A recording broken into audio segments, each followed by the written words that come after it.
Hey, everybody. Welcome to episode 43 of the Wheels to Walking podcast, the podcast with a guy in a wheelchair and a guy not in a wheelchair. What up? Hold on, let's set the tone. Get that bubble water right. Get that. Have you noticed this is not a coffee? Alcoholic? Well, that too. Everyone thinks, especially on my lives, they're like, yo, Richard's getting drunk listening to music. I'm getting drunk too. And I'm like, it's water. I'm getting sob. It's water. I'm getting sob. But you have been getting lit on them coffees. Bruh, it's bad. It's bad. It needs to be addressed. You know how I know this? The address is 911 Yikes Street. Yeah. No, seriously, the other day. How many milligrams of coffee do you think you're consuming a day? 400 to 600. That's a lot. Which is how much is like in one Starbucks? So a pre-workout is 300, and then I have 2 to 3 coffees a day, and each coffee is anywhere between 100 and 200. So like I'm up there. You're between like 4 and 6 coffees a day, or like no 4 and 600 milligrams of caffeine. Okay. It's gotten so bad. So math. Like my eyelids started twitching. Like we were working. So this is yesterday. I wake up, I slam an energy drink. Because I was so tired, I didn't even go to the gym. On the way to your house, I drink a nitro brew. Once I get to your house, I have a Nespresso, and then another Nespresso, and I'm still tired. And I'm like, what's going on here? My left eye is twitching. Like it's fluttering like a butterfly, and I'm like, even right now it's doing it. Is it? Oh yeah, I can see slightly. I don't think you could tell on the camera. Show the camera. There's no way you can tell unless it's like a hyper. It's like his eyebrow it's the eyelid, like right here. I saw something. It's maybe I can capture that twitch. Yeah, who knows? But either way, it was weird. You're like, dude, my eyebrow is twitching, or my eye is twitching. I'm like, what? And you're like, yeah, look. And I'm like, what the heck? Yeah, so I've had that before, but I don't know if it was from caffeine. Like I've just had it like randomly, you know, like maybe after like a really hard workout or something. Yeah, so I looked it up and I was like, left eye twitching, and it was like, if your right eye's twitching, you're fine. But if your left eye's twitching, you have camps. And it was like, there's no such thing as an eye twitching disease or it being a sign of any illness or sickness. They say, but what it is a sign of is stress, lack of sleep, and over caffeinated and too much screen time. And I'm like, I do all those things. Not sleeping too much, on my computer and phone, working, drinking tons and tons of caffeine, and stressing myself out because I'm putting a lot of hard deadlines on myself because I just want to be productive or whatever. And I guess this is my body's way of saying, hey, fuckhead, self-care, relax. Yeah, it's relax, dude. I've even heard that like too much caffeine can have the adverse effect. Like if you chug like a bunch and you're just kind of like your body's at baseline, tons of caffeine, it'll literally be like, hey bro, we need to like actually sleep instead of just trying to caffeinate and try to wake ourselves up. I've heard that, like, as I remember Ashlyn was talking about, like at some point she was drinking a lot of caffeine and at some point it was like causing the adverse effect. Like it wasn't even making her awake, it was making her sleepy. Yeah, it's kind of that situation now. So like I like trying to start to go to bed around midnight. And what that means is like I start my nighttime routine, which takes anywhere from 30 minutes to an hour. And then once I'm in the bed by 12:30 or 1, I'll like dick around on my phone until I fall asleep. But what's been happening recently is I don't start my nighttime routine till like 1, and then I'm on my phone or on the computer till like 2:30, 2:33, and I'm like, shit, I need to wake up in the morning. So my alarm goes off at like 8:30 or 9, and I'm like, the only way I can get moving is if I drink caffeine. So I have like a caffeine at 9, a caffeine at 12, a caffeine at 3, maybe another one at 5 or 6, and then before I know it, it's midnight again. And I'm still lit. I'm like, yeah. Fuck. So my options are, let me take like something to help me sleep. Like, let me take like a muscle relaxer. Like, let me just do anything to help me chill out and relax. And then inevitably, like, it'll either work, but the next morning I'm dying. Like I'm very sluggish. I'm very slow. And then the cycle repeats itself where I'm like, well, only way to get boosted again is to. So I'm on this. What about on the weekends though? Like, do you feel like you could kind of maybe wean yourself off on the weekend because you don't have to necessarily get up at a certain time? If I sleep in on the weekends, I'm usually fine, and I don't have to. But like, I also like being energetic and present on the weekends because the weekends is usually the only time I get with Jalila. So I want to be, I want to put in as much effort into that relationship as I also put into myself and into my business. into this business, into our business, because I think, you know, like health, wealth, love, and happiness, like those are all the things that I want to focus on, and like it's a balancing act, you know. Balance. Like I remember one time I was talking to one of my sponsors in recovery, and like balance is like a really hard thing. And I mean, especially for you, because you have like a spinal cord injury. Exactly. So you can't, like, I gotta like lean up against the wall, and I'm like always falling and stuff. Like balance is just crazy. But I asked him, I was like, yo, so what does balance look like to you? And he's like, oh, it's a sound. And I'm like, what? He goes, it's the whooshing sound it makes as it blows past you. He's like, balance is, you can never find the perfect equilibrium. He's like, you always have to be moving. It's like a broom, you know, like if you're trying to balance a broom on the tip of your finger, you always have to be moving it in opposing directions, trying not to make it fall. And it's like, if you go out too far one direction, it'll completely fall over. He's like, you just have to kind of keep it in this like quadrant. You know, yeah, that's a good point. Like you have to keep it within this like 4-point section, but you're always having to move it around and like figure out like what areas need more energy and more work, and what areas need to be pulled back. And sometimes your broom falls over. Exactly, and sometimes your broom falls over, and you end up in a psych ward. What's up? Deadass, wasn't it like 2-3 weeks ago? Sometimes your broom falls over, and before you know it, you're in a police chase and you're in a psych ward. What was it, like 2-3 weeks, maybe even 4 weeks ago, like before we like picked back up again, I like looked at you and was like, Andrew, I think I need to go like away for a week or two. I was like, I need to just check myself in. Yeah. Like no phone, like no computer, like no email, like super structured, like up at 7 a.m., like asleep by 10 p.m., you know, like classes and like therapy and like courses. And like, I was like, I need to like check myself in somewhere, bro. I'm losing it. I'm fucking losing it. It's gotten better since then, but I'm still in this weird stimulant / downer, up and downy, like weird area where even my stomach is like digestively is like making problems too. It's just weird. It's just weird, man. Like I need to find a balance. I think I need to do more self-care that's not just like gym. Like gym, I don't really necessarily consider self-care. It is self-care, but it's like it's still self-discipline.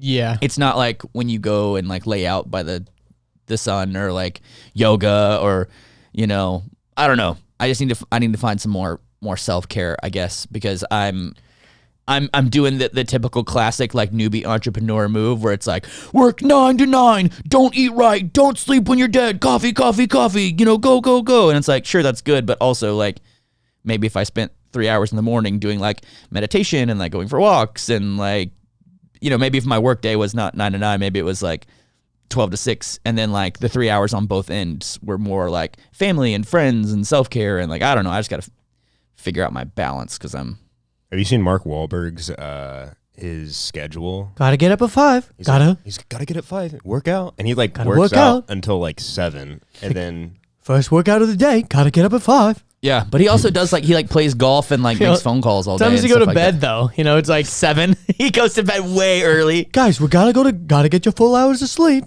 Gotta wake up at 5. No, but then you look at like The Rock, and you're like, Jesus, child. There's some people that are just made for this, or they've just been doing it for 30 years, you know, and they've got it nailed. Well, I mean, you have a lot of like legitimate, not excuses, but you have a lot of legitimate things that are like holding you back from being The Rock. I have reasons, roadblocks. I wouldn't call them excuses. They are technically an excuse, but it's legitimate. Yeah, exactly. It's like there's a reason why you couldn't be doing all the things that The Rock is doing. Physically, you're like limited in a lot of ways. I mean, The Rock is not doing a bowel program and sticking a cath down his bladder and having to worry about UTIs and having to worry about, you know, pain management as much and, you know, taking a bunch of concoctions of drugs. And I mean, he probably is, but not the type that you're like reliant on. It's probably more like performance enhancing and shit. Yeah, you're right. That's one thing that like I always have to remember is like I'm a disabled guy. I need to stop acting like I'm not disabled. Yeah, because you already have like a full-time job of like taking care of your life. Yeah, but that's a hard thing to acknowledge, I guess. Is like, it's also easy to get caught up in it and just feeling sorry for yourself and like not doing anything else. And then when people confront you, it's just like, well, I've got to do this, and this, and you don't have to do that. So you don't know what it's like. This has been my attitude towards things recently. I do what I can when I can. When it comes to work or personal development or when it comes to, like doctor's appointments or medications, or like I do what I can when I can. Reading, whatever it is, I just do what I can when I can. And I Do you do what you can when you can? Yes. And so it's working out decently. I gotta fucking find a break. I mean, I've been watching a lot of Harry Potter movies recently at night. Like, instead of like, as part of my wind down time, instead of like jumping on YouTube and Instagram, because those are both. What house are you, bro? They still Are feel you a like we're. Hufflepuff? I don't. Are you a know. Slytherin? Put on the bro? sorting hat. I don't know, bro. I just watch the movies. I'm not in. I don't know. all Bro, that. you don't know your house? Richard doesn't know his house. The title. I'm in this Facebook group called Harry Potter and the adults who should have read another book as a child, and it's like just making fun of all the cringy millennials that are always just talking about Harry Potter constantly. And it's like, we get it. You like Harry Potter, but like, chill the fuck out. I think my next Stop move talking is- about how you're a fucking Hufflepuff. I think my next move is the Lord of the Rings movies. I think that's my next move. The thing is when I was a kid, I thought I liked the Lord of the Rings movies, and then like as I watched them as an adult, I realized I don't really like movies that are like 100% like anything could happen, sort of like you don't. I don't like really fantasy. like Game of Thrones. I do like Star Wars though. That's the thing. Like I like Star Wars, but I guess I don't really like the like Middle Earth kind of stuff for whatever reason. Medieval sort of. Yeah, but stuff. I thought I liked it when I was younger because I loved reading The Hobbit. Like that was like my favorite book when I was a kid. Like I read the Lord of the Rings books. Like my parents didn't really let me watch the movies, so I read the books. So I was like really into it. And then as an adult, when I was watching the movies, I'm like, I don't know why, but I don't really enjoy this as much as I thought I did. I used to be kind of anti-fantasy because you guys know how like overly realist and overly logical and overly rigid I can be about things. And the fantasy world, I couldn't suspend my belief. I was Suspend disbelief. Yeah. Thank you. Yeah, I couldn't suspend disbelief. I was like, this is fucking bullshit, But recently, because the real world is kind of crazy, and in reality, but also in my reality, it's nice to kind of escape into a fantasy for a little while. Like if I can just pretend that I'm like, at Hogwarts, or pretend I'm in Middle Earth, or just pretend, Get a VR. I know it's more limited. Yeah, that's why I've been loving VR too. Because when you're in it, it's just like a whole nother thing. Yeah. I think that's why I like Star Wars though, because it's so different than Earth. There's that like no parallels. That I can do it versus like Middle Earth. It's like it seems like they're on Earth, but it's like a totally different thing. And like same thing with Game of Thrones, or like what's the other one that I can't get? What about Westworld? Did you like Westworld? It's future though. Yeah, I like Westworld season 1. What are they on now? Season 3? 1 and 2 I heard were good, 3, and right? 3 was weird. 3 I stopped watching. 3 was the newest one. They went into like the real world, and that's where I liked it when they were in the Westworld world. And then as soon as they left, it was kind of like, kind of like in Lost, like when everyone's on the island, it's really cool. And So then as much soon as better. they leave the island, it's kind of like, Yeah. I mean, it's still worth it to stick through, but I mean, whatever. Season 3 and 4 of Lost was very difficult to get through.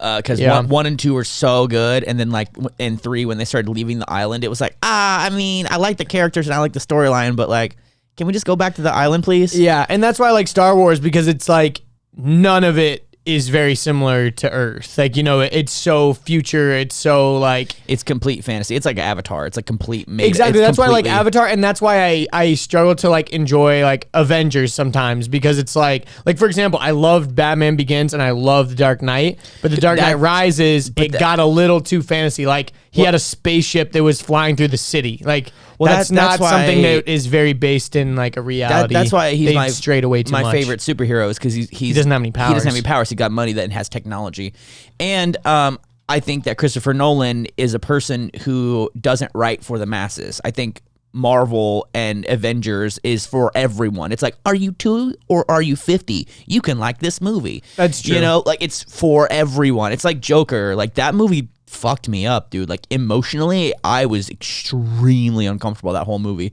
and we'll probably never watch it again because it was just it gave me like it haunted me, but in not a good way. Like like it was all just the bad and not really. A lot of people that struggle with depression have said like, don't watch it unless you're in like a good place, because it's a fact. It can send you down. It can spiral you for sure. Yeah, like I remember I was like sitting on the edge of the seat and I was like rocking back and forth and I was fidgeting and Jalila was like, "Are you okay?" I was like, "No." She's like, "Do you want to go?" And I was like, "No."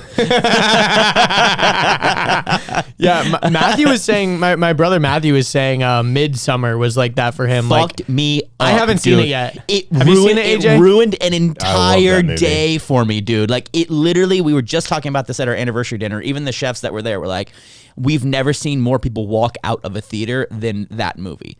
Like that movie, a movie starts with a double murder suicide. The opening scene is a double murder suicide, and it just gets worse from there.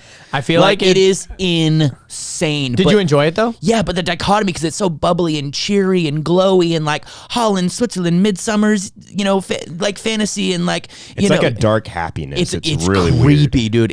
It's an emotionally. It reminds me of Good Time with like Robert Pattinson, where it's a movie. I haven't it's like seen that either. The movie is called Great Good movie. Time, but it's nothing but a bad time. It is a continually. He does everything wrong. It gets worse and worse and worse and worse and worse and worse and worse, and it ends on the worst note ever. And you're like, oh, I just spent 2 hours feeling really bad. Like, but the cinematography was great. The lighting, I was most impressed with the people who did the color and the lighting. Those guys fucking.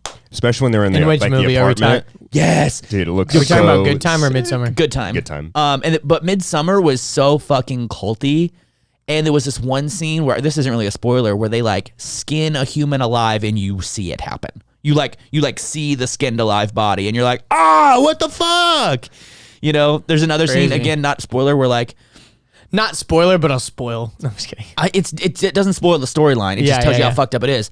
There's a ceremony where like once you reach the age of like 65 or something like that, you commit suicide by jumping off a cliff onto like a rock face first. And if you don't kill yourself, then they come with a hammer and smash your fucking head like in front of everybody, and they all like cheer because like their life cycle is over. It's like a celebration of life. But you literally you watch this person jump off a ledge and you're Crazy. like, yeah. Pop Smoke. Okay, this would be spoiling, but how about the scene? Don't spoil it then. I want to watch it. No, I'm not gonna. I'm just making one asterisk. The singing scene. You know what? You know, where the singing. Yeah. Oh no. If someone has seen that movie, you know exactly what we're talking about. It is like the singing does not correlate with what is happening in the scene. Yeah, I feel like I would enjoy this movie. This is what happened to reason. me. I started laughing. I was so uncomfortable. I did not know how to process my emotions. Have you seen The Human Centipede? And I started laughing because it was so fucked up. No, I haven't, but I heard that was a good one. That was also fucked up. That's another movie where it's so fucked up that it's hilarious. Like, I would recommend, if anyone hasn't seen The Human Centipede, to go on YouTube and look up Daniel Tosh. It's like an 18-minute, like, because on Tosh.0, they cut down his summary of the movie to like 4 or 5 minutes. Because it was like a segment on the show, but it was like an actual segment with the crowd and everything for like 20 minutes. And there's an unedited version of that where he basically summarizes the whole movie. And the thing is if you watch it as like a horror movie, you're just like, the whole time, like it's just disgusting. But if you frame it in, this is actually a comedy, it's hilarious. Like, and so if you watch Daniel Tosh's summary, obviously there'll be spoilers, but then when you watch the movie, it makes it that much funnier because you realize all the dumb things that, like, you know, he comments on. So I would recommend that you do that, even though, because the plot is pretty simple. Most of the movie happens in like one house. So like it's crazy. But anyways, speaking of a one house movie, Ex Machina. We've talked about that a couple times, I know. but I fucking love that movie. 3 characters, 1 location, the entire movie. And you might think, I'm sorry, you can't make a good movie out of 3 people in 1 location. Oh no, you The can. movie's that good. You can. It's that good. There's 4 people technically, but the other girl. Oh right, yeah. But she's Still, I mean, she's an NPC. Sorta. I mean, none of them are playable characters. It's a movie, but yeah. You get what I'm saying. Like it's like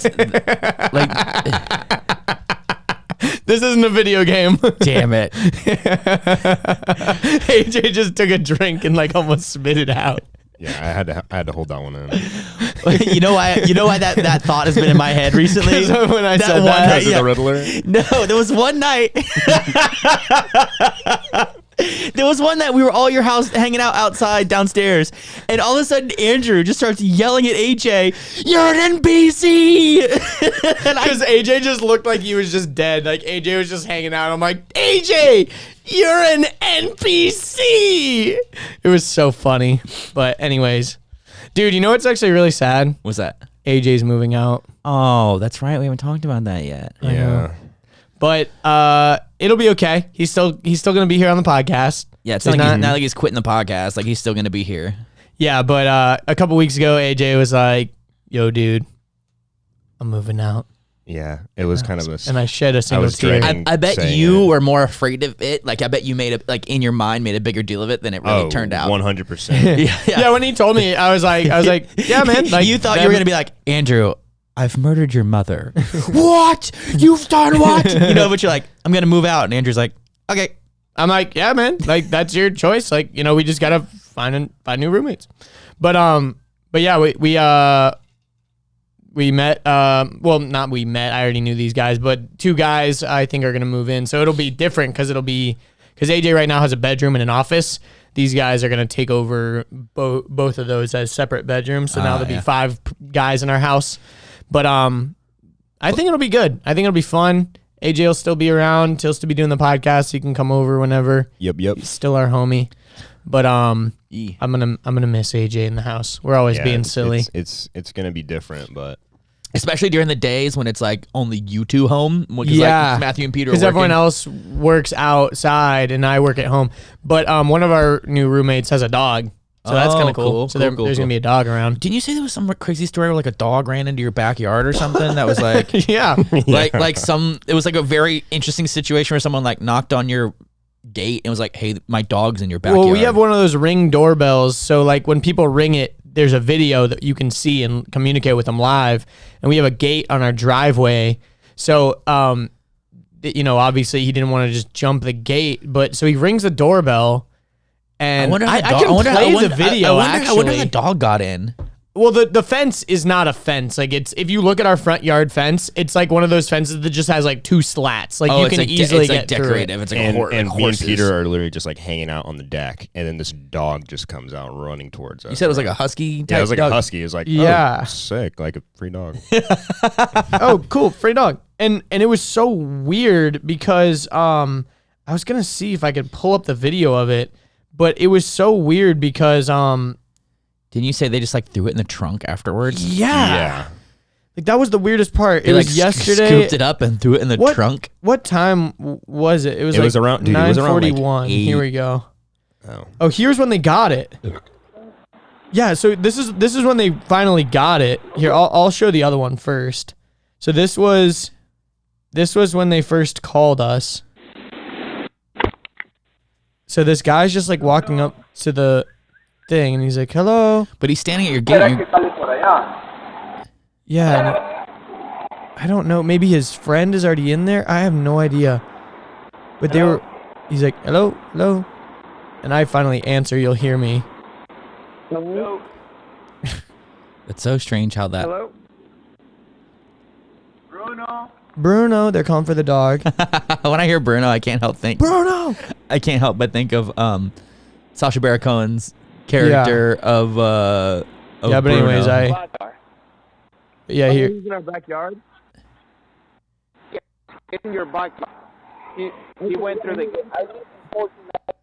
I mean, it's breaking up so badly. Yeah, but anyways, it's not even worth it to show it. Yeah, but anyways, so they finally pull up with this like pretty nice Mercedes. Like they have like a nice car. They didn't even like really say thank you or anything. They're pretty quiet. Yeah, so you can see me and AJ like walking up, me and AJ and Peter, and then they don't even come through the gate. He just like walks through the fence. And there's his homie, his friend. I wonder if it's a situation where it's frequent that this dog like jumps out the window. I don't know, because but watch this. Huskies are. But watch this. So they get the dog. They pick him up. And then they put the dog in the trunk of the car. It could be. Look. It could be. You know how this in the back seat, the center console where like the cup holders and stuff are. Sometimes there's a little opening that you can reach into the trunk. Like maybe they just put. I think maybe the car was really nice, and they knew that his paws were probably covered in shit, and they didn't want him to be in the car. That's also. I don't know, but it was whack. But anyway, it's kind of like one of those random things that happens. You're like, this is potentially suspicious, but also Yeah, because things happen. It's because random. We you were know? like, why? You know, that seems like such an excuse of like, yeah, my dog's in your backyard, and then they come into our backyard and like attack us or something. I don't know. Or what's the word when people like check out things before they come steal shit? Yeah, they're like scouting it or whatever. Yeah, scouting. Yeah. Yeah, But they wouldn't have. They odd. probably wouldn't have like put their face on the ring, or you know what I mean, or had their car in the True. driveway, or True. I feel like I don't know. maybe I don't know. But yeah. But anyways, yeah. I'm excited for the new roommate situation. It'll be fun. It'll be different. Hopefully they don't mind that we got a merch fulfillment going on in the basement. I mean, they already saw it. It's fine. Yeah, we're doing the merch fulfillment out of my basement. I think we talked about it on the podcast before. We never said maybe. where we were doing it, but It's in my basement. So yeah. But I think we're gonna get rid of those 2 couches in the basement too, so More there'll be a little room. more room and all that. But I would like to get some tables and some like racks. the only thing we need to also think about is because now there'll be a dog at home, like we might have to like cover some of the boxes or something so there's not like dog hair in it and stuff. But we'll figure it out. We'll figure it out. Yeah, maybe we can. If you get a package with some merch and there's a dog hair in it, sorry. we can maybe even put them in baggies. I've seen that before, where I'll get merchandise and it's like it's already pre-folded in a baggie. Oh, that's true too. So like I have seen that. because once it's one of Because the if the poly mailer gets ripped or something, it could damage the garment. So we could like protect the garment. one more. of the steps that I find annoying when packing and sending is folding is picking and folding, right? So I have to get the packing slip. I have to go, oh, it's a size this and a size that. So I grab it, I fold it. You know, I put it in poly mailer, and then, you know, I always add like the stickers and the cards and stuff like that. But if it was already folded and already put on shelves, that would make the process like so much easier. just to be able to be like, oh, I need to pick that one and just throw it in a bag and be good to go. Yeah, that would be clutch. We should do that. Yeah, but that requires anyways. racks and like, I don't know. And Nos can help me with that project for sure. Dudes, I got to tell you about this fucking meal that I had for... Oh, yeah, your anniversary dinner. Okay, so let me tell you the story of how I got this connection in the first place. So when I first moved to Atlanta in 2008, I worked at this one job that I was selling office supplies, B2B, like on foot. Like I would walk up to your business and like knock on the door or come inside and be like, hi, you guys buy paper, right? Like, would you like to buy paper from me at a discounted rate as opposed to paper from Staples? And almost everyone was like, no.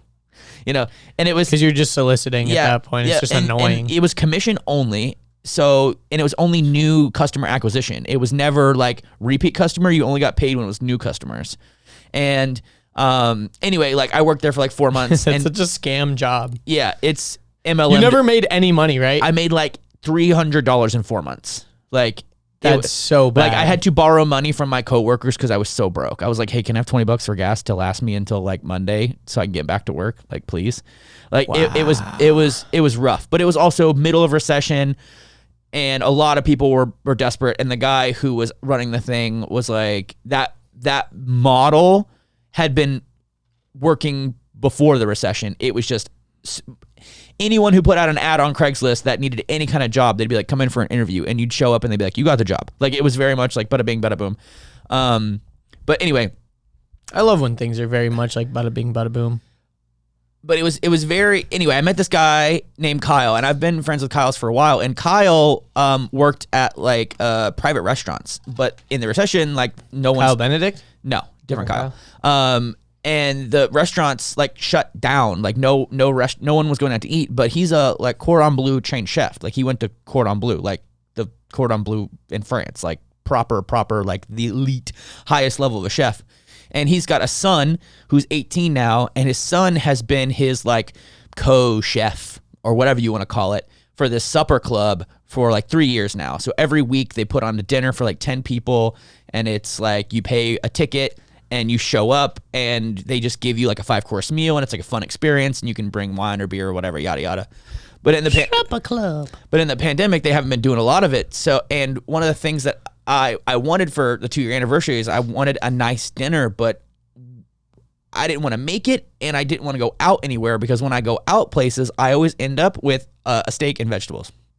Almost any place cannot accommodate my dietary needs. So anyway, we got to this dinner, and let me read to you guys the menu, and I'm gonna put some pictures. I didn't take pictures of everything because I was too busy eating it. But here is on the top of the thing. It says Richard and Jalila's 2-year anniversary dinner, and it says omelet, sweet pea, rosemary, and guanciale. I don't know what that is. Let me see. Guanciale. Anyway, and then the next one was Hen of the Woods, smoked cauliflower, chicken skin, and peach. One was a ham sandwich, Cerelac, green apples, and mustard. Another one was Wagyu beef with mole, coconut ginger, and banana tamarind. Like, this was like fancy as fuck. And look at these pictures. That was the first dish. How much was the Wagyu? And this was the second. It was like dish. all inclusive, right? Yeah. So what I did is wow. I paid for the chef, and I paid for all the ingredients, and then like the service. So at the end, we took a bunch of leftovers because he bought a whole bunch of ingredients. I didn't ask specifically how much. I was like, oh, hey, how much was just the Wagyu or whatever. But basically, it was just me and her there, and we had 2 basically cordon bleu chefs like making an entire dinner for us. Like, how fucking sick is that, right? And you went to their house? We were at their house, like, and it had this, like, it was a full experience where they do the supper club at their house, and it was so their personal kitchen was that of a commercial kitchen. So they had like so much. It was so fun because like we got to like chat with them while they were making stuff for us, and they had like music playing in the background, and we could hang out with each other and like take pictures and eat the food, and like it was just a fun. Like a really cool experience, like a really cool experience. That was like, dude, this is fucking awesome. Like, I can't, like, what a strange connection. And the thing was, like, for what we got, it was extremely affordable. Now, I'm not saying it was cheap, but how much was it? Do you care? I'll tell you, it was $400. But that was a that seems about honestly, like, I was thinking like between 300 and 400. Yeah. So it was a 5-course, it's like $1,000. Yeah, a private 5-course meal with 2 incredibly qualified professional chefs. And especially because you had 2 chefs. If it was one chef, like, because if you think about it, if it was 2 chefs, they're still splitting that 400 and it's 200 each or whatever. It's a father and a son. Like, yeah. Like, I don't know how they decided to switch it. Because either way, $200 for a private chef seems like a good deal, honestly. It was awesome. And then we got this Airbnb afterwards that had a hot tub in it. So we just like went and hung out within this hot tub. Unfortunately, the water kind of smelled bad, so we didn't stay in it long. We were like, I was like, this water kind of like chemically? It smelled like people went and swam in the lake and then didn't shower before they came and jumped in the hot tub. So it had like a lake smell. Ew. And it also had like this like chlorine kind of smell to it. It was like, I didn't want to hang out in it long. Like, I even like, as soon as I got out, I went and rinsed off because I didn't want to like put on clothes or like hang around. And dude, one time I went in this hot tub in Athens, like at this apartment complex, and we were there at night. And when we got out, we all realized that our skin smelled like puke, and it was because someone had puked in the hot tub earlier that day. It was so gross, and like it was weird because we didn't really realize it when we were in it. Like, we were all just in the hot tub, and it didn't really smell. But then once we got out, we all what the fuck? And then we all realized we smelled like puke. It was fucking gross. That's such a college town thing to happen. Yeah, especially to be like puke in a hot tub and then like not tell anyone or whatever. Because really, honestly, when someone pukes in a hot tub, you have to drain the whole thing and clean it and sanitize it. You don't. You just shock the shit out of it with chlorine. Because there's the thing is with all that stuff. Oh yeah, you know a lot about pools. Yeah, I was a certified pool and spa operator. So like when you certified. Let me salute you. No, Let me salute you, sir. Every single pool that's open to the public has to have a certified pool and spa operator that's like assigned to that pool. Like, you know, in an elevator, there's like a little certificate that like someone signed off on this pool. Yeah. Like, I was the CPA or the CPA, certified pool and spa operator, CPS, certified pool CPA spa operator. Certified CPO, public certified pool operator, I think is what the thing was. Anyways, doesn't matter. My thing is expired now. It only lasts for like 4 years, but I was in charge of like these pools for this camp.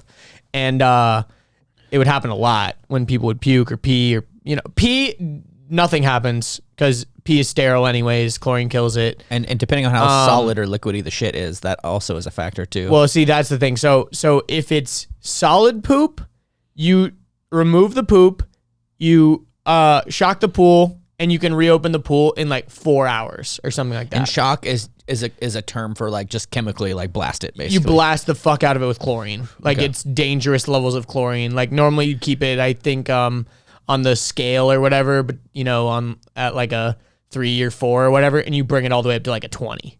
So you like shock the fuck out of it. And then it comes back down before people get back in. Exactly. Yeah, you got to make sure it's within the legal limits. That's typically the hardest part of those is bringing it back down. Getting it back, yeah. So the interesting thing is you add more water into it. No. Or So what's interesting with pools is when it's a chlorine pool, a lot of people just think about the chlorine, but there's actually tons of acid that you're putting in the pool as well. So you're to balance chlorine is extremely basic. So you have to put in acid to bring the base down. So you have to put in enough chlorine that it's going to kill stuff, but you also have to bring enough acid so that the chlorine isn't the pool isn't so basic that it's just eating away your skin. Same thing with acid. You can't have the pool too acidic that it's just eating away your skin. So it's actually weird. Is that why balance. saltwater pools are so hype right now? It's because there's no chemical. Typically, it's harder to manage a saltwater pool for really big pools, but for personal homes and things like that, it's definitely a good move because you're not dealing with all these dangerous chemicals. You're just dealing with salt basically, and also having all those chemicals like around your house, like in your garage, or like if you got kids too, like they could get into them, or the dogs get into them. Well, or a lot of people. I mean, honestly, if you're gonna do it right, you would just hire a pool company that comes like every week and would manage your chemicals and things for you. Like a lot of people do that, but obviously that comes with another added cost. But yeah, the thing is, like, there's these with the pumps, there's these cool systems that have sensors in them that like will basically there's an in and an out, right? So the water is constantly coming in and back out, and so when it will mix chlorine into the out, because obviously the pool needs to be filtering all the time. Number one, to get rid of all the crap that's floating in the pool and stuff, but also to keep the water flowing so that the chemicals can all mix together. But one of the things that's interesting is these sensors, they're typically these little metal tips, and they sit inside of some of the water that's flowing through the pumps. And if you're over time, some of these sensors can get calcified, like they can get crusted over with like, stuff. And so then they're not as accurate. And so then the pool thinks that there's like no chlorine in it. And so it's telling the chlorine thing to pump shit tons of chlorine.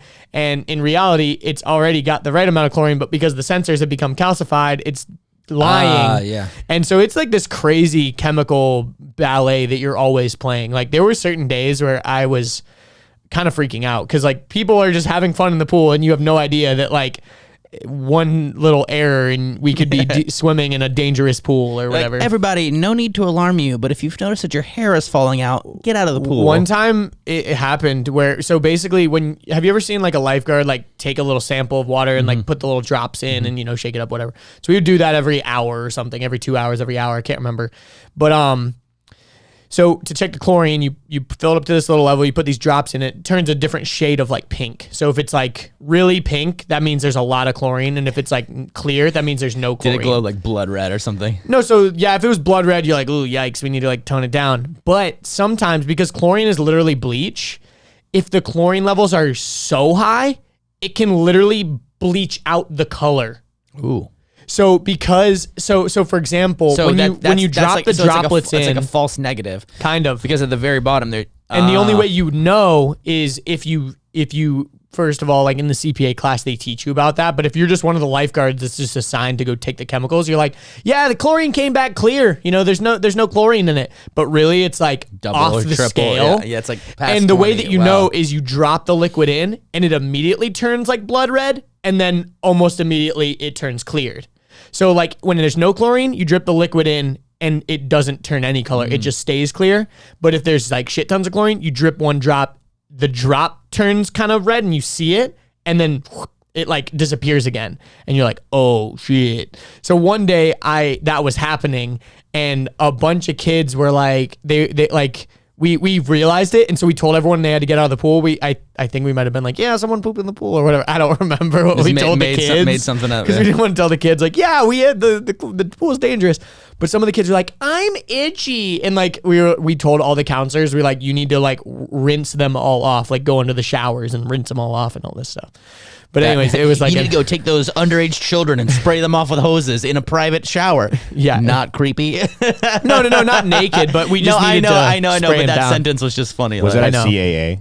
I'm not gonna say that, but we don't talk about brands and names around here too much. I will not disclose that information, but off the podcast I will. But yeah, so basically, all that to say, if there's solid poop, you can do it in like 4 hours. If there's throw up, you just basically have to shock the pool, and it's like the same kind of thing. You get any solid chunks you can out, but if it's like mainly liquid, you kind of just like let it run and shock the pool. And if it's diarrhea, you have to shock the pool and you have to let it go for like, I think it's like 24 hours or like 16 hours, because it's just like in the water. And that's, I mean, if it doesn't get fully treated, like diarrhea is really disgusting. I mean, it's feces. Yeah. But yeah, one time this kid basically gave himself an enema. He like sat on one of the little fountains. He sat on one of the little fountains. What a classic, like 4 or 5 year old thing to do. Well, that's the thing is, dude, like there was like this area called the splash pad that wasn't really a pool. It was just an area that had like a bunch of fountains and things like that. But did it share the same water? No. Yeah, I remember you that one telling was this fine. story on the podcast before. I probably have. On my podcast or on this podcast? I honestly don't even know. I don't know, but either way, sorry. But there was a small pool that had some fountains, and he basically, gave himself an enema and like, yeah. And we didn't find out because the fountain kind of just made all the whooshing it away. Poop water just kind of like dispersed into the water. Like it wasn't like there was like a brown spot around him, but his counselor figured it out because he like ran to the bathroom and then he had like a you know, like, I don't know. But anyways, basically they're like, I think this kid just like diarrheaed in the pool. And we were like, cool. These kids have been swimming in it for 30 minutes. Dope. Thanks, dude. But, Yo, yeah. AJ. Anyways, can we see your should? Is it time for the AJ yeah, cam? so we'll go ahead and get a sneak peek. So today I'm wearing some Dunk Low, what we call them? the Chinese New Year. Chinese New Year. I can never remember them, but yeah, they're a little bit more interesting. Are those the check Nike mark. SBs technically? They're what? Are they Nike SBs technically? I don't know. I'm not too They sure. remind On me the tongue, what does it say? Just Nike? They remind me of No, on the outside of the tongue. of like traditional it's Nike. Chinese like dresses, like the red The kimonos? dresses. Yeah, I guess that's what they're called. Like the dresses, like the one that H3 girl, like everyone tried to cancel. Yeah, you know which one I'm talking about? That's a kimono. Like your prom dress. That might be Japanese though. They're Oh, like- yeah, it's very detailed shoe. I like the check mark. That's my favorite part. The It's fabric, stitched. the fabric on it is and it's like very thick, cool. thick stitch And sewn there's like in. this silky like Sewn in. texture in the Sewn front. in. We'll go ahead and get a close up of that. Yeah, wow. Let's take a That- peek. But yeah, close-up that's is amazing. I definitely recommend these. Definitely a 9 out of 10. Yeah, I'd give it a 9 out of 10 on the hype scale. I feel like that's a bold choice that you'd have to play down the rest of your outfit in order for them to pop. Because it's like those shoes It's a statement piece. are statements. kinda like- exactly. Like if you wore if the rest of your outfit also screamed, no one would pay attention to the shoes. Like if you had Exactly. like a coat that was the same thing, or like a belt or a bag, or even like Kind of like why I like Yeah. exotic shoes, because it's so like off-putting to your outfit, or it's so like stand-outy. It's like it almost just like completes the outfit. But yeah, Yeah, exactly. That's kind of what I've been wanting to try to get into the like wheel game. Like I don't ever change my shoes. I like my shoes. My shoes kind of stay the same. Hype wheel game. But I like sneaker culture, but for wheelchair wheels. Like just having like wheelchair wheels that like have a different color hub or different color spokes or a different color rim or different color push rim or like whatever combination, and you could like build them a certain way and be like, I these see what you like mean. like That's if kind I of a had cool like idea. those are like red and orange, right? So imagine if you had like a red and orange and black wheel. Right, or your other shoes are like white and gray. Like if you had like a white and gray kind of wheel, like basically the idea that like our wheels are our shoes kind of, and you can even have tires, like different kind of tires. Like you can get different color tires. White wall tires or pink tires. Yeah, or blue there's. tires. I just feel like it's a bit of an investment because obviously They're expensive, but so are shoes sometimes. yeah, but the base price for wheels are probably $1,000. $600 to $1,000, and most base price shoes are not that. The resale of shoes are that. So you'd still kind of have to have some monies, but the base price wheels and the really expensive wheels aren't that far off, right? Like how big is the disparity between like base price wheels and like really expensive wheels? well, are we talking like within one brand, or are we talking just in general? Just in general, because like base price shoes, you can go to Payless and buy a pair of Nikes for $30, or you could buy a pair of Yeezys for $800. Yeah, I would say that like the wire ones that like come with your wheelchair are like anywhere between 100 to 200, and then if you get something that's more designer, I don't want to say their name, not because I don't like them, I actually do like them, just because it's not sponsored. I'm not sponsored. So, but there's a company that like I coveted, like it was like my favorite wheel, and they even have like a design lab, and you can swap in and out different parts and pieces, and those run anywhere between like 600 to 1200, I think. Like you can get like the very very simple cheap. Yeah, well, you're saying base ones. price was $1,000 a second ago, so.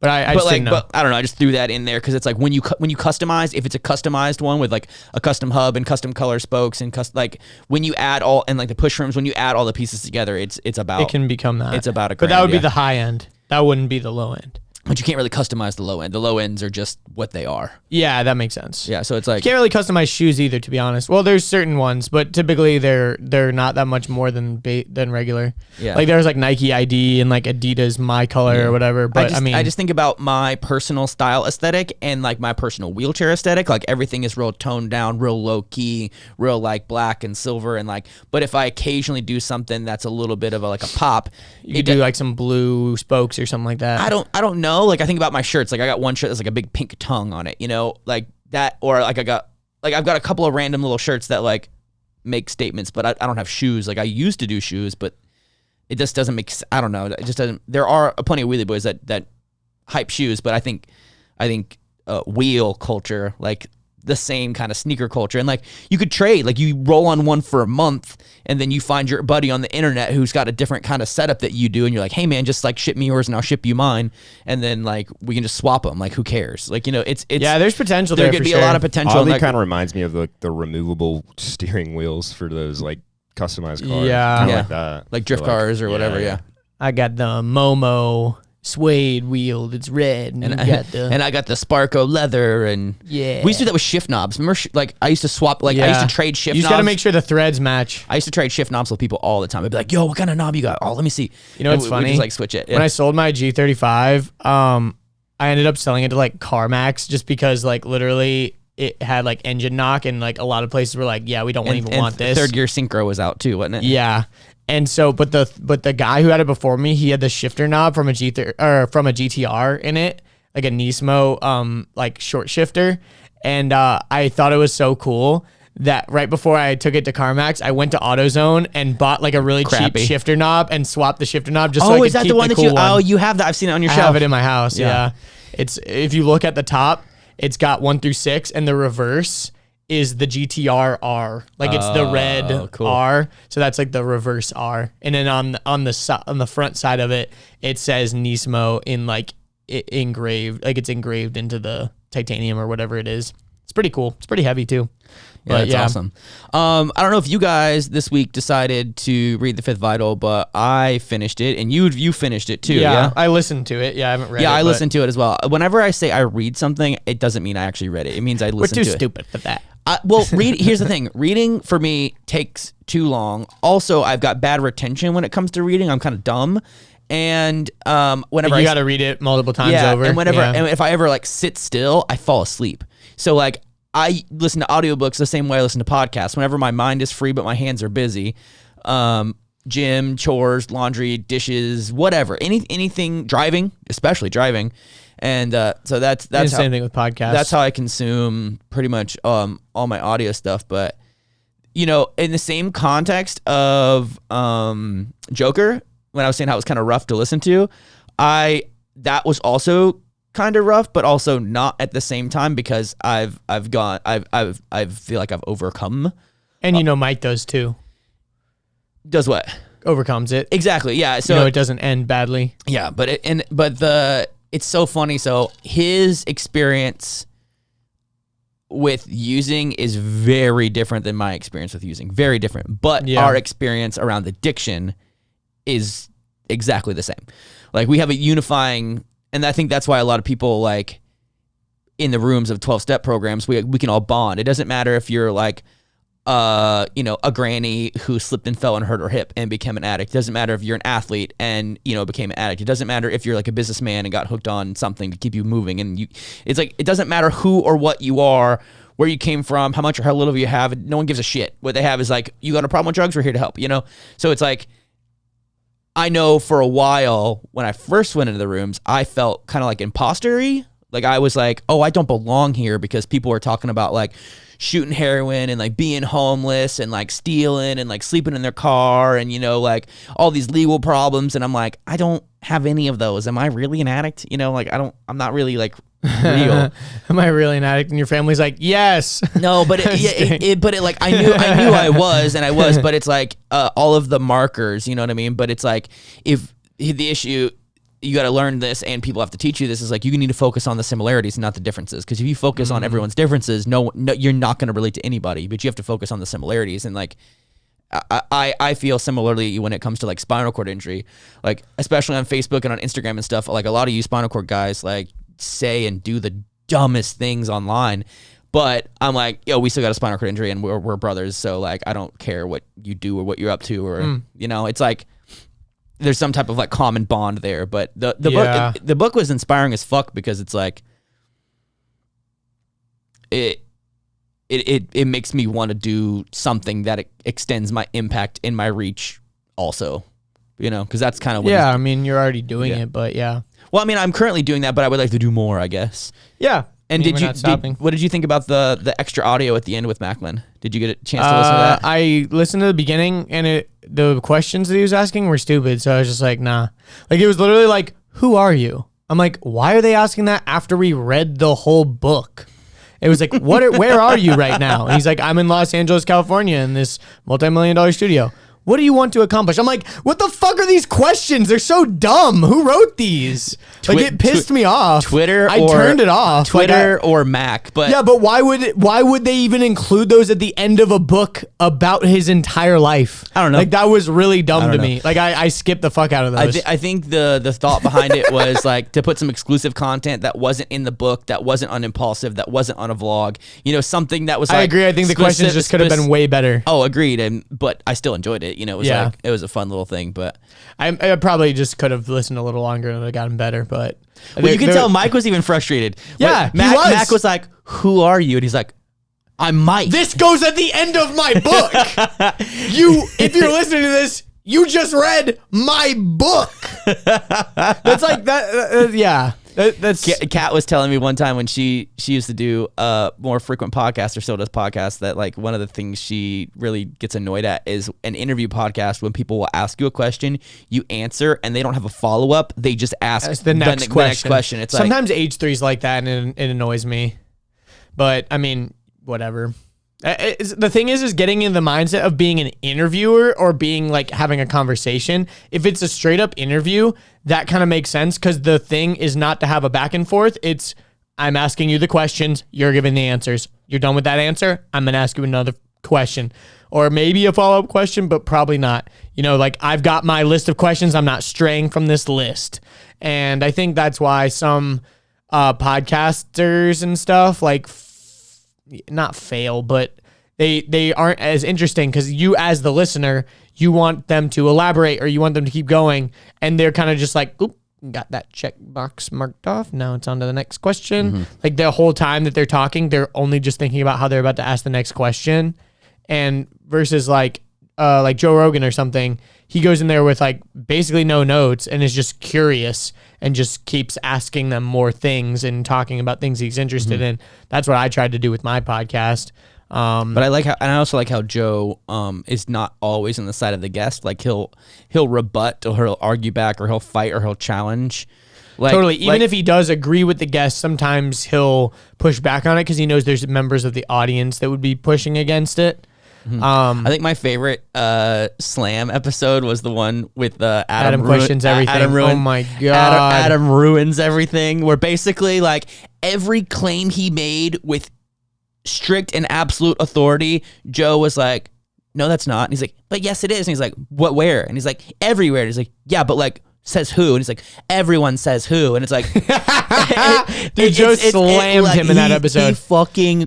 He pushed him into a corner where the guy goes, "I don't know. You just have to like look it up." You'll have to ask experts or whatever. He's like, "I'm not an expert." And it's like, motherfucker, you're going on a TV show on that's supposed to be the expert. You're supposed to be the truth. Like, you are the one who's like debunking these things. And when you're challenged about the thing you're debunking, all of a sudden you're like, oh, you should rely on the expert. It's like, you're the one who's interjected yourself as the expert. That was one of the episodes. You should probably figure it out. That was one of the episodes that I was like really looking forward to because I liked his. I like the show. Adam show. Ruins Everything is a good. I like the show, but Joe kind of ruined that show for me. Oh, 100%. Because I'm like, oh damn. Like, well, that's the thing is most of the time when people go on a podcast, it humanizes them. It makes them more likable. I mean, even if they're people that are like generally hated, you know, like you're like, oh, you know, that guy's actually kind of a nice guy. And that was one of the episodes where I was like, that ruined that guy for me. Like, I don't like that guy anymore because he was just pandering the whole time to like very just weird stuff that wasn't backed by science. It was just like going towards the narrative, and we don't have to necessarily go down that whole rabbit hole of that conversation, but like, one thing that the Adam guy had a point was that he goes, it is a 22-minute 3-segment show. He goes, we've got 3 segments to like cover extremely complex topics. And so he's got a lot of researchers too that like, and you have to like cram it all into one little small package. Like, I felt that way. Like, this video that's going to come out, like, I did a bunch of research on it, and one of the, like, I took a course, but even before the course, I watched a whole bunch of videos, but the guy who was teaching, his style was so fast-paced, and his style was so information-dense that I had to watch the videos over multiple times to, like, fully grasp what he said, because in the first 60 seconds, I'm like, you just gave me so much information, can't compute. And then like, watching halftime instead of double. Yeah, like, I think our How to Live Longer video was kind of like that. It was like 7.5 minutes, but it was just so crammed, packed full of information. Like, I've literally, like, people, like, in the comments would be like, hey, can you talk about blah, da, da, da, da, da, da? And I'm like, it was in the video. Like, did you miss it? Like, I'm very confused. Yeah, I don't know. If anyone wants to watch that Adam Ruins Everything episode, is Joe Rogan episode 1282 with Adam Conover.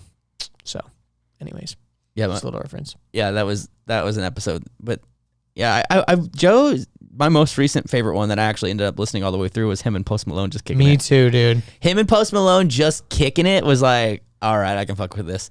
They did mushrooms before. Oh, was that right? They microdosed mushrooms. I know they were before. Drinking, and they smoked some weed too, didn't they? I assume so. I mean, I heard the lighter. I don't think Post smokes weed. Does he not? I don't know. I don't know. I but heard they microdosed mushrooms before, and they were drinking a lot of Bud Lights, which is Posty's drink of choice. Yeah, I just heard the lighter sound. You know, they're like, yeah. I bet Joe was smoking for sure. Yeah, I listened to it in my headphones like over multiple days because who has 4 hours straight through? I had it on YouTube, but in the background, like I was watching it kind of like I was like assembling this little shelf that I got, and I was like doing a bunch of random things, and I was like half watching it, half not. But a lot of people were divided. Like, I'm in a couple of Joe Rogan Facebook groups, and people were like, that was the worst episode ever. And then the other half of people were like, that was the best episode ever. What are you talking about? And I mean, Post Malone gets a lot of good views on podcasts. Like when he's on H3, like, I mean, he hasn't been on H3 in years, but yeah. But like that's still one of the more popular episodes. Oh, for sure. I mean, the other thing about that episode is Post Malone is one of the youngest guests ever, if you think about it, because he's only 25. The other youngest guests that I can think of are Marquez Brownlee. He was like 23 when he went on the first time. That's MKBHD if you don't know. But he's highly qualified. He's been doing that for over a decade. And then there was that guy, that kid who like figured out how to like turn like ocean waste into energy or something along those lines. And he was like 22 at the time or 21.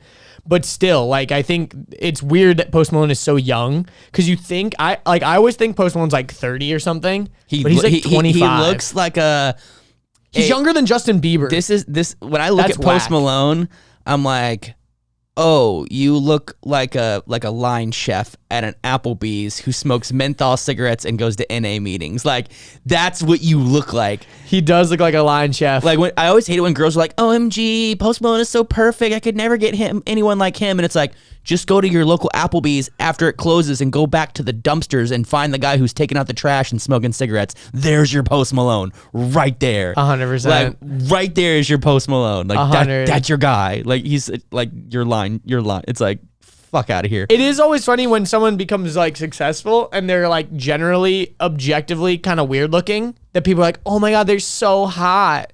And it's like fame. Fame Fame it's does like a lot. they're hot because Fame and talent. Fame and talent. And it is like kind of interesting because it's like you could probably see Post Malone walking around if you didn't know who he was. You'd be like, that guy's fucking weird looking. Swamp rat looking motherfucker. Especially with his tats. Yeah, swamp rat looking motherfucker for sure. But speaking of microdosing mushrooms,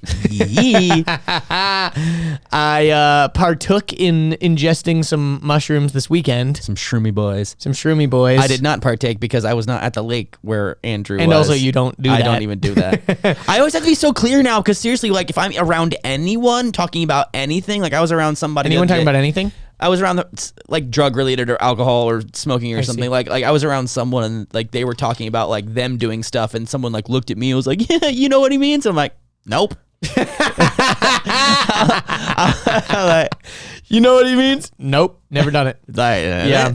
Nope. But I did mushrooms. It was the first time I'd ever done them like in the evening. Like normally I feel like I do them like during the day. Well, you had that one experience that you've talked about a few times in Holland. Is that right? Or Amsterdam? Yes, Holland. Yeah, Amsterdam's in Holland technically, but it's like the Netherlands, Holland, and Dutch. Like they all mean the same thing. Like, boop, boop, I've talked about this multiple times. Anyway, yeah. I've done mushrooms there like a lot, so I guess I talk about it, but it's like 4 different experiences there. So it's like I talk about it as if it's one time, but I've done mushrooms in Amsterdam in the same park like multiple times. And you did yours at night, like at the place you were staying, right? Yeah, so we kind of did them like we took them like around sunset, so that was cool. And takes what, like an hour to get in your system? Yeah, it takes like about an hour for it to like start happening, and then you kind of like start peaking like 30 minutes after that or whatever. And the last like you're like still tripping for quite a while, but you like the peak like trip part is like pretty soon afterwards, which is kind of cool because some things like with acid or something like it can last way longer, but like I don't know. Can take longer for it to kick in and things like that. But anyways, the only experience I've ever had with mushrooms was like in 2013 when I was way fucked up on opiates. I like had a friend bring some over and we watched a movie like 3 times in a row, and that's it. It was called. I like being surrounded by nature and people. It was called Jeff Who Lives at Home, and the reason why we were so intrigued with it is the soundtrack was all Baby Einstein music. So we just like watched. Weird. We like watched this movie on repeat, and like I didn't do what you should do when you're on mushrooms. Yeah, that sounds whack. Like there was no self-reflection. There was no getting connected with nature. There was no like talking with anybody. I literally sat on the ground and like watched like this beautiful colors and like listened to the music and like, which is fine. No, I definitely I feel like I do psychedelics like maybe like once a year or something like that. Because I don't want to overdo it, obviously, and I don't like and like, how much can you really learn about yourself if you're doing them all the time? Yeah, and I was doing it with friends, too, so it was like, it wasn't necessarily one of those things where I'm like, I'm going to take these mushrooms and learn about myself. It wasn't like a ceremony or anything. It was more of a recreational kind of fun thing, but it is always so weird to think, like, I'm just eating, like, you're literally just eating mushrooms, and then all of a sudden your, like, brain is just doing all kinds of weird shit. But it was so funny because, we were in this like cabin kind of thing, so like the house was like made of wood, and so like from the inside, like the inside was like it was like a mountain house. So kinda, we were like this is real actual brick. Yeah, exactly. Yeah. No, but it was it's like organic material, so there's like all these crazy patterns like all over the walls and stuff. And then we like went outside on the porch. Thing like when you're on psychedelics, like patterns of things like they move and stuff. Yes, like things will like. Things that are real, like I think a lot of people think that when you're on psychedelics, you're like, whoa, a unicorn and whoa, an elf just came and spoke to me. The things that you're seeing are like based in reality, but all of a sudden you start to see like geometric patterns like form around them.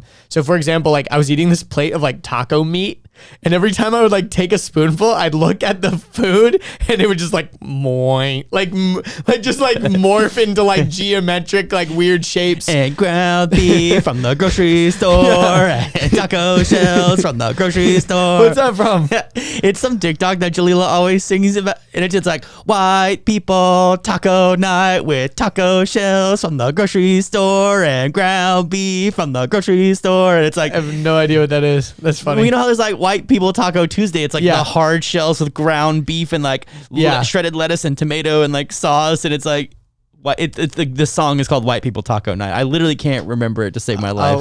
You'll have to find it and put it on screen or something. I don't know. Not do that. With the other thing we did was we like laid out on the back porch and like looked up at the stars and stuff, and we actually saw like multiple shooting stars. Oh, like and like my brother, when there's no like light pollution. I bet at the lake it was pretty. I bet it was gorgeous. Yeah, it was amazing. And my brother was sober, and he even saw them. So it wasn't like we were just tripping, like, whoa, a shooting star. Like, my brother was like, dude, did you see that? We were all like, yeah. So that was really cool. And my friend had, like, one of those apps where you can, like, look on the phone at the stars, and it'll, like, show you where things are and things. But, dude, I got to show you guys this video. This crazy video, dude. So we were out on the porch, and there was this bug, this leaf bug. Dude, look at this thing. Oh, I've seen these before. Look at this thing. Dude, if I did not know any better, I think this is an alien.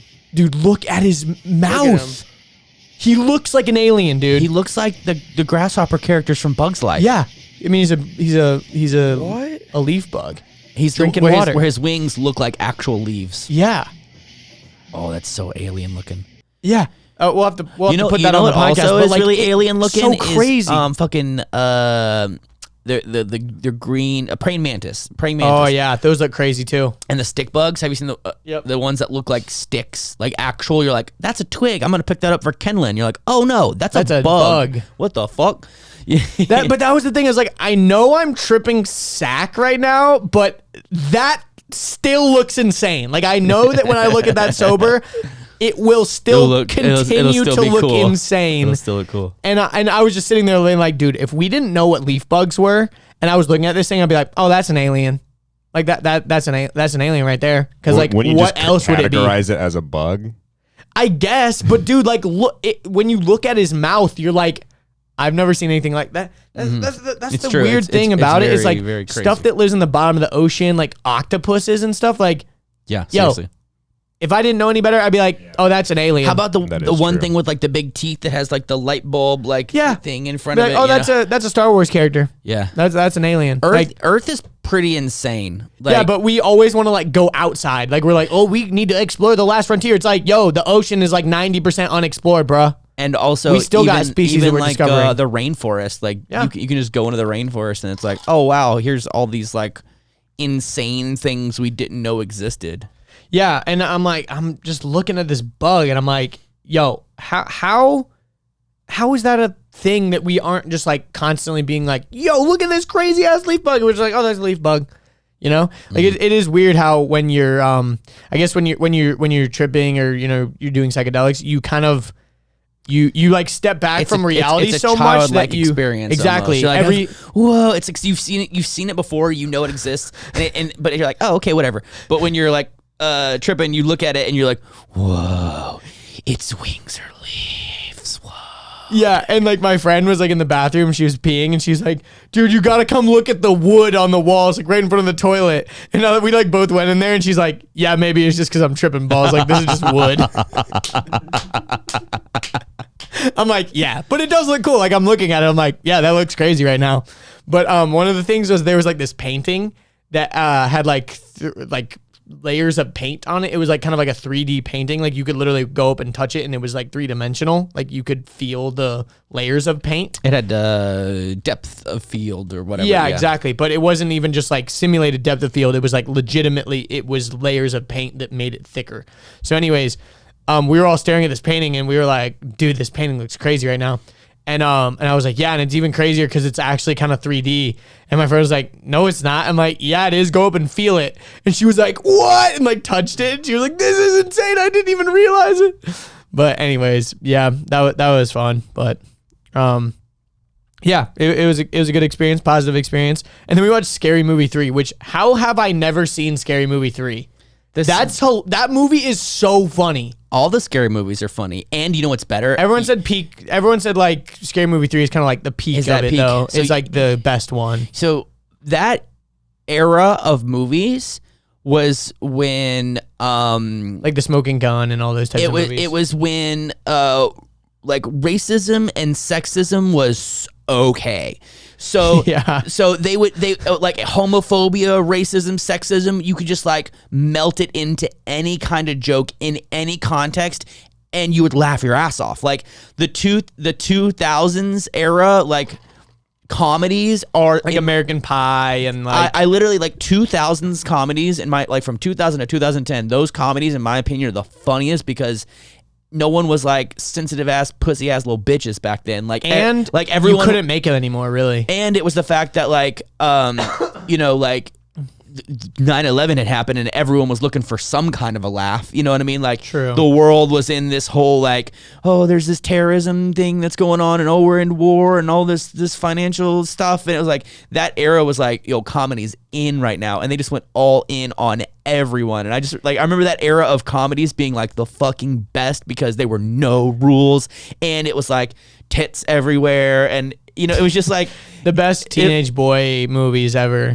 It was like things like Old School. Like, how can you not fuck with Old School? And like Pineapple Express and like one of my favorites is Talladega Nights. There you go. Like, that's one of the best movies. Pretty much just anything with Will Ferrell is just Will Ferrell, legendary. Seth Rogen, like Mark Wahlberg. Mark Wahlberg. Dude, I saw this thing. There was it was 4 comedians. It was like Will Ferrell, Adam Sandler, Danny McBride. Also, he's fucking hilarious. Yeah, but he kind of came later. But he was always in those movies. Like, This Is the End, that came a little bit later, but like I loved his role. Jonah Hill movies. Like, yeah, so it was 4 comedians. It was Will Ferrell, Adam Sandler, Seth Rogen, and Jim Carrey. And said one of them has to go. Sandler. Same. Sandler all the way. Sandler in the Sandler 80s. Can get the fuck out. Sandler in the 80s. What do you say? Sandler in the 80s. Like one of my favorite actors. Listen, who goes then? We're talking about Uncut Gems. No. Sandler in the 80s and 90s are like my childhood. No, same. Sandler in the 80s and 90s. Fucking hilarious, dude. Like Happy Gilmore, Billy Madison. Good boy. Like, fuck yes, all day. I like Sandler, but I'm just still saying he's got to go. But after Click, bro, you got to go. If I'm keeping Sandler, I'm nixing Seth Rogen. Ooh, Seth Rogen and Will Ferrell. Who would you nix out of that group? Jim Carrey. If it's not, Jim Carrey's also like deep to me as well. Liar, so who would you nix? Wait, Will Ferrell? It's Will Ferrell, Jim Carrey, Seth Rogen, and Sandler. Who would you get rid of? Will Ferrell. I literally love all those guys. So that's the hard part. If you're faced with the choice, who would you get rid of? Them and all of their movies got to go. Will Ferrell and Seth Rogen are definitely staying, and it's a battle between Adam Sandler and Jim Carrey. But I say you said Sandler already. I say Sandler, yeah. Oh, I hate saying this. Will Ferrell. Get the fuck out of here, dude! I'm sorry.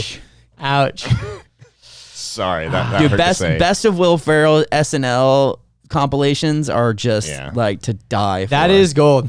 That is very. Those compilations are the best. Yeah, I remember going to Best Buy and seeing those on DVD. Chris Farley compilations. I don't know. I don't like musical comedy, and that's why I'm immediately like Adam Sandler's out. Like I don't like. What does he have this musical comedy? Well, I guess he does like all of his stuff. stand up is musical comedy. That's true. I wasn't thinking about his stand up. I was thinking about his movies more. But again, the movies like until like before Click, fine. After Click, get the fuck out of my face.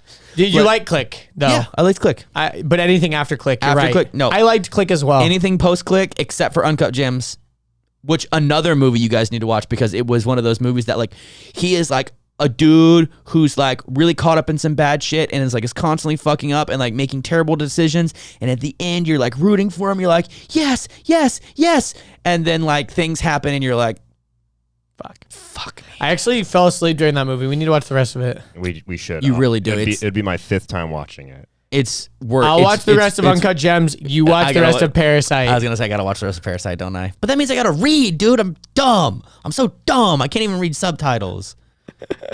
Dude, you know what? It's like trying to talk to a girl with like huge Honestly, boobs, Richard, man. It's impossible. That's why I'm dating Jalila. I'm just kidding. She got great movies, but I'm just saying, like, you said huge boobs, so we can objectively say that she doesn't. Yeah, have but huge it's like boobs. when you're trying to make eye contact and have a great conversation to a girl who's wearing like a bikini with like huge cleavage. You're like, don't look at the tits. Don't look at the tits. Don't look at the tits. Don't look at the tits. Don't look at the tits. Don't look at the tits. Don't look at the tits. Fuck you, Mike. But then when you do look at the titties, you're not looking at her. You can't. It's like subtitles or movie. I can't figure it out. Like it's like either one or the other. It's like if I'm reading subtitles, I can't watch the movie. I get frustrated. Honestly, the visuals are just as crazy as like the script. I would say, like you could watch. So that in the movie analogy, and, the like, titties are just as crazy as the face. Anyway, sorry, getting crude. You know what happened to me at the gym today? There was a miscommunication. Sorry. Speaking of titties, I have to share this. Yo, my mom sent me a gif of bouncing titties today, like yesterday. Why? I don't know. Like I literally. Did you say what? No, I literally. Okay, so we were texting back and forth about something. I literally have to pull this up for you guys so you can see that this gif came from my own mother. Dude, like You're talking about the audience needs to see it or us? You guys need to see Okay, I it. was Maybe the gonna audience say. needs to see it. She goes, "Hey, heads up, storm moving in. Possible hail. Maybe move your Jeep." And I was like, always can count on you. Thanks for the heads up. And then she sends me that gif. She sends me a gif of a very cleavaged out weather girl doing jumping jacks to where her areola is maybe popping out the edge. And I'm like, is this? I go, literally, I did not just get this gif from my mom. I'm like, what just happened? Like, Here, put it up for show it to AJ because we can put it on screen.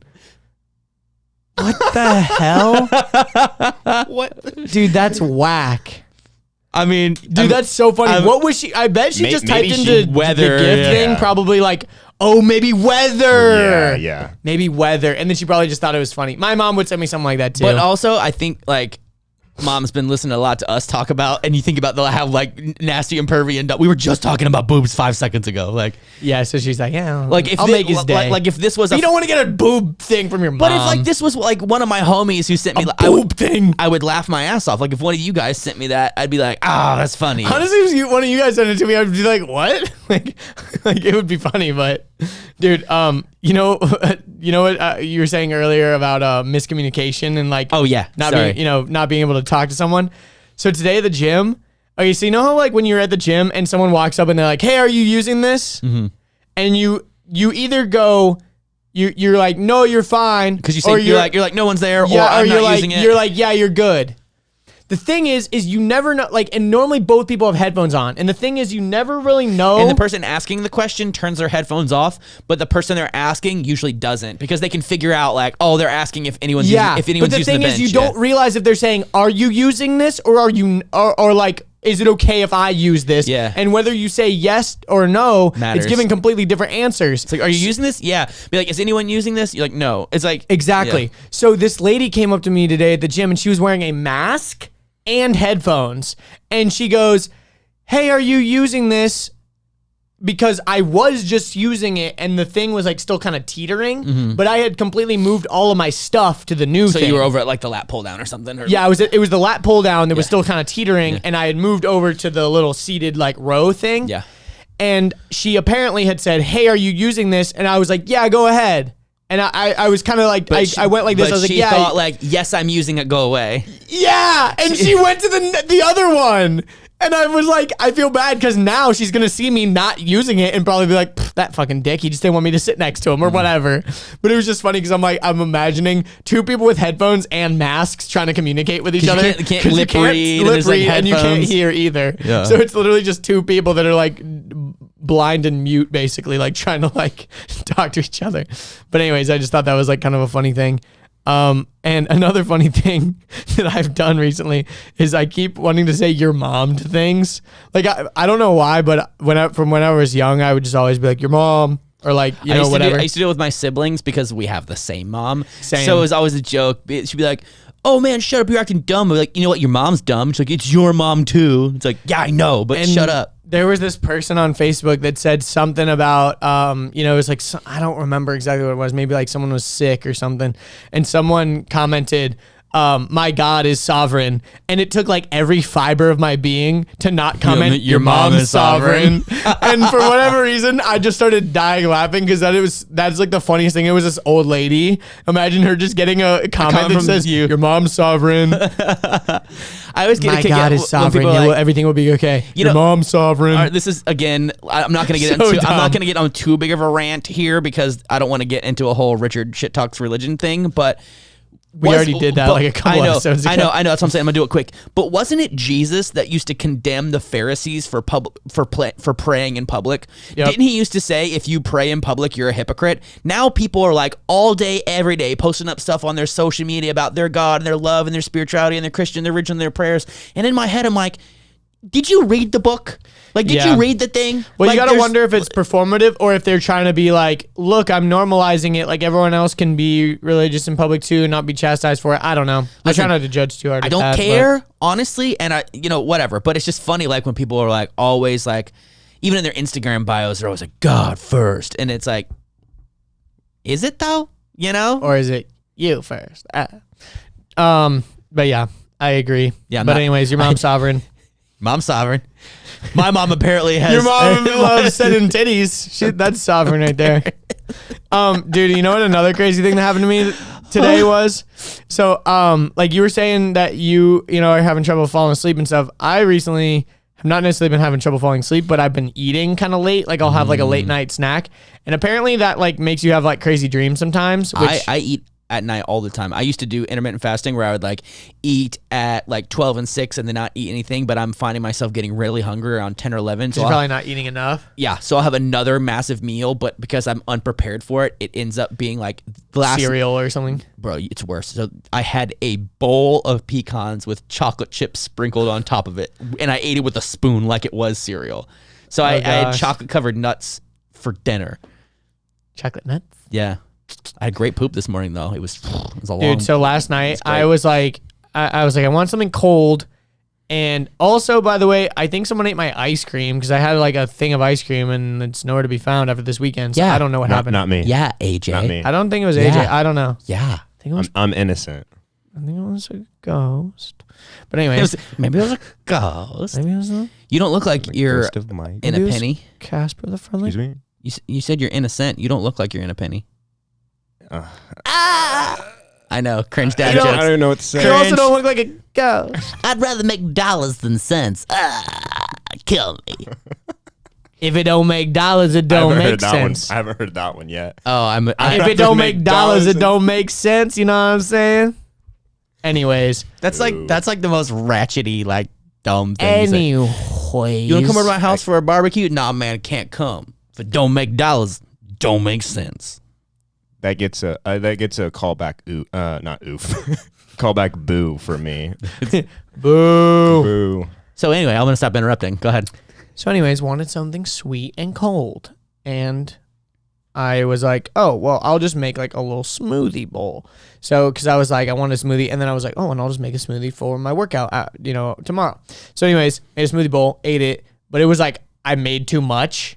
Like I was like, oh, I'll just fill up this bowl, and I filled up the bowl, So and then there was still more. like an acai bowl, like a smoothie bowl, or like Yeah. or like what we've been. It was that, but I was just trying to make it thicker, and I failed. But anyways, and I like put chia seeds on it, so it was like a little bit crunchy. Anyways, I ate that right before bed. Probably not the best idea because I had some crazy ass dreams last night. So the dream that I can remember, I woke up at like 5 this morning, and I woke up from that dream. I'm jealous whenever people talk about having dreams. I haven't had dreams in fucking years, I swear. Dude.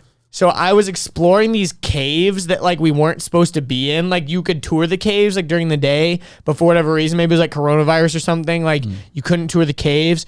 So me, Joe Rogan, and Danny Duncan were exploring these caves together. What a band of brothers. And we were with some other people, and then all of a sudden the other people like turned on us, and Joe Rogan beat them all up, and like He'd be a great person to have for that. Yeah, Joe Rogan like choked them all out and like beat them up. And me and Danny were just like, fuck yeah, this is awesome. Joe Rogan's beating up the enemies. I can picture Danny like filming it, being like, "Oh my god." Yeah. And then so we were like going down these caverns, and then we met these other people, like, you know how on Lost there's like the others? Yeah. Like, so we like encountered these people that like worked for the caverns or whatever, and then all of a sudden we were like, and we like freaked out, and they were getting in these boats to like explore this like underground river or something. And so we each just jumped into individual boats and just pretended like we were working for that company or whatever, and that we like belonged.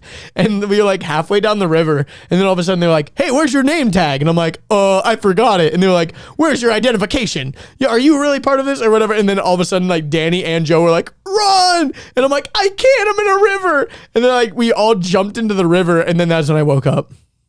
But anyways, It was a crazy ass dream.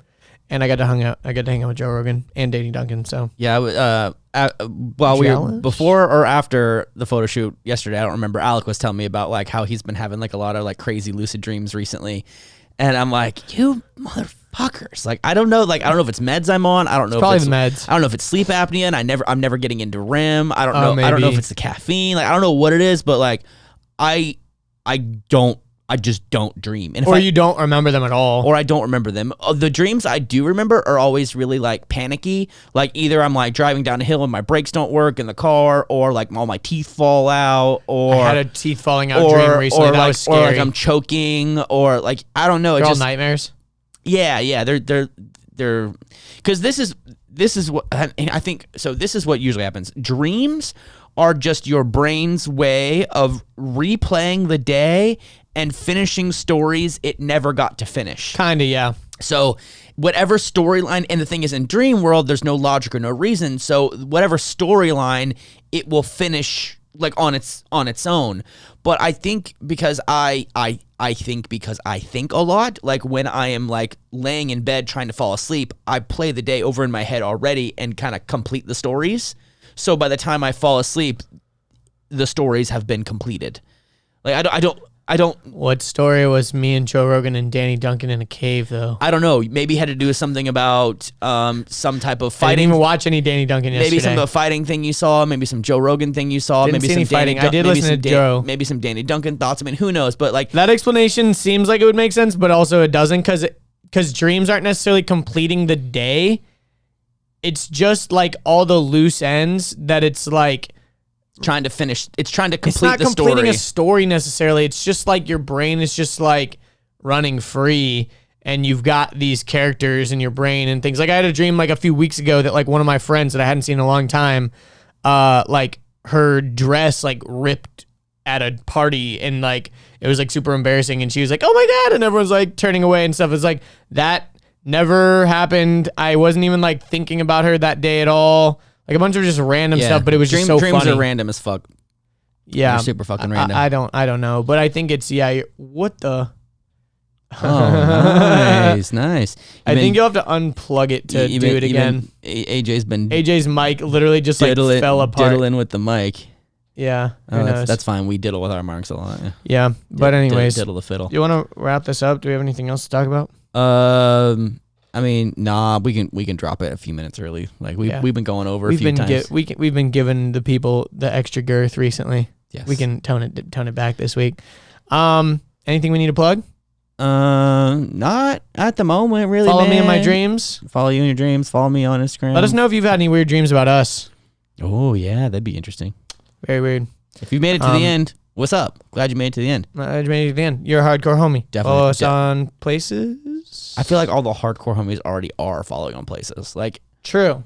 So maybe what should we tell the hardcore homies to do? Tell a friend. How about tell that? A friend tell and a post friend. it on your Instagram story. I mean, even in person, just tell someone, like you can screenshot it and put it on your Instagram story, or you can just like in person be like, hey, when you're driving. And we'll repost you if you shout us out. Oh yeah, Indeed. tag W2WPC on Instagram. Instagram. Wow. Tag it on the Instagram.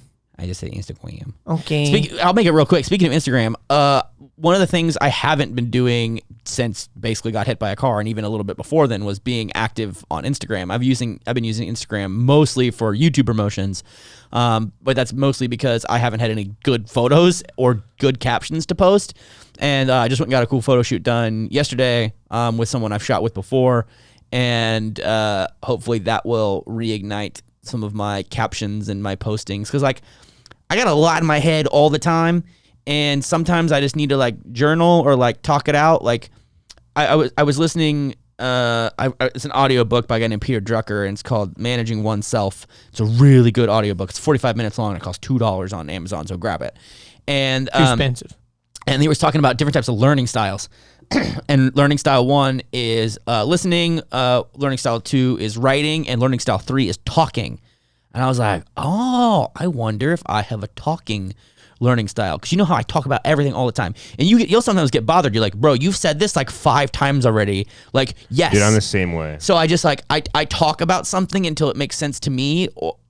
But I usually do that in front of people, and not necessarily like by myself. I do talk to myself by myself, but I like to like talk around to other people just so I can like gauge reactions, I guess.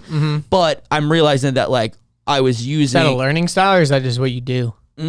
That's how it was classified in this book, and it's like a Harvard Business Review book. Like it's like a good. It's like a I know. really I'm good not book. doubting that is a way that that people can learn, but I'm saying, is that how you learn, or do you just talk a lot and that's how you process your thoughts, or is that how you're actually learning? Maybe both. I don't know. But the point I was trying to make That was seems weird. The point it does seem weird. It very very weird. But the point I was trying to make was that I used to frequently get my thoughts out in captions, and then people in the audience.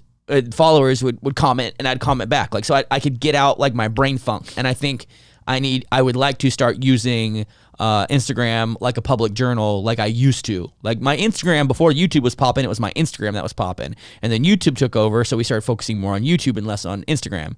But now I'm like trying to get back into the creative flow and like the content of things and like the writing of things and yada, yada, yada. Cause I've been off that path and I'm trying to like get my way back on it. But anyway, follow Richard on Instagram. Follow on Instagram, and maybe there'll be a new post there. Maybe there won't. Maybe there will. Who knows? We'll see.